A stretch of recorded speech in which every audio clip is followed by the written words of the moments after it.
জিতুর নতুন শুরুর কথা প্রকাশ্যে আসতেই জিতুকে খোলা চিঠিতে শুভেচ্ছা জানালেন এবার অভিনেতা জিৎ। আপনাদের সবাইকে স্বাগত সিনে গসিপে।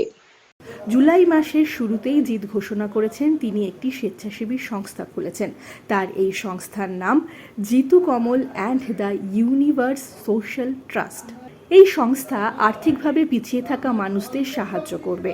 মহামারীর সময় থেকেই তিনি এই সিদ্ধান্ত নিতে চেয়েছিলেন, তবে অবশেষে তার এই স্বপ্ন এবার বাস্তবায়িত হয়েছে।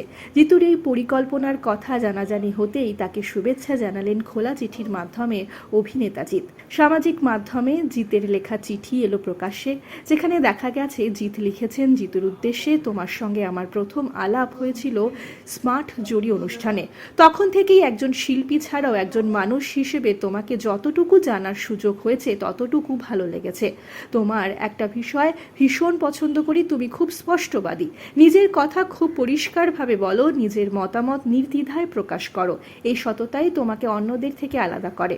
এছাড়াও জিৎ তার চিঠিতে অভিনেতা জিতু কমলের সংস্থার কথা উল্লেখ করে লেখেন, এই প্রতিষ্ঠানের মাধ্যমে সমাজের প্রতি, মানুষের প্রতি এবং আমাদের চারিদিকের ইকোসিস্টেমের প্রতি নিজের দায়বদ্ধতা থেকে যে কাজগুলো তুমি করছো তা সত্যি প্রশংসনীয়।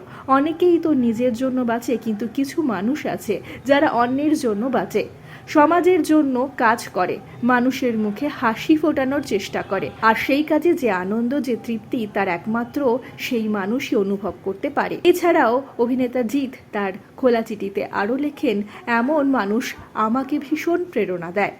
আমি সবসময় তাদের উৎসাহ দিতে চাই, পাশে দাঁড়াতে চাই। তোমার জন্য রইল আমার আন্তরিক শুভেচ্ছা এবং অভিনন্দন। আমার বিশ্বাস আগামী দিনে তোমার এই উদ্যোগ সমাজকে একটি পরিবর্তন এনে দিতে পারবে। ইতিমধ্যেই সোশ্যাল মিডিয়ার মাধ্যমে এই খবর সকলের কাছেই পৌঁছে গিয়েছে যে অভিনেতা জিতু কমল একটি সংস্থা খুলেছেন। তার এই সংস্থার নাম Jeetu Kamal and the universe social trust.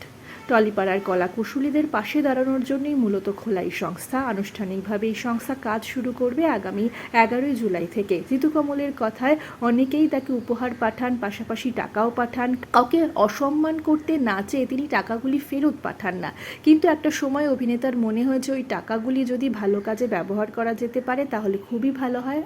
আক্ষরিক অর্থে যাদের অর্থের প্রয়োজন তাদের কাছে যদি টাকাগুলি পৌঁছানো যায় তাহলে খুব ভালো হয়। সেই ইচ্ছে থেকেই অভিনেতা খুলেছেন এই ট্রাস্ট। অভিনেতা জিতু কমল জিতের লেখায় খোলা চিঠি আবারও শেয়ার করেছেন সামাজিক মাধ্যমে এবং ধন্যবাদ জানিয়েছেন জিতের উদ্দেশ্যে। অভিনেতা লিখেছেন, শুভেচ্ছা বার্তা পাঠালেন আমাদের সকলের প্রিয় সুপারস্টার জিৎ দা। ধন্যবাদ দাদা, আমাদের সন্তান, আমাদের এনজিওকে এতটা ভালোবাসার জন্য। আমরা কথা দিলাম, আমাদের প্রতিশ্রুতি আমরা সব সময় অটুট রাখব। জিতু কমলের এই শুভ উদ্যোগকে আমরা সাধুবাদ জানাই। জিতু কমলের আগামী জীবনের জন্য রইল অনেক শুভেচ্ছা, অনেক শুভকামনা। আমরা হলাম সিনে গসিপ। জুড়ে থাকুন আমাদের সঙ্গে, সাবস্ক্রাইব করুন আমাদের এই ইউটিউব চ্যানেলটি।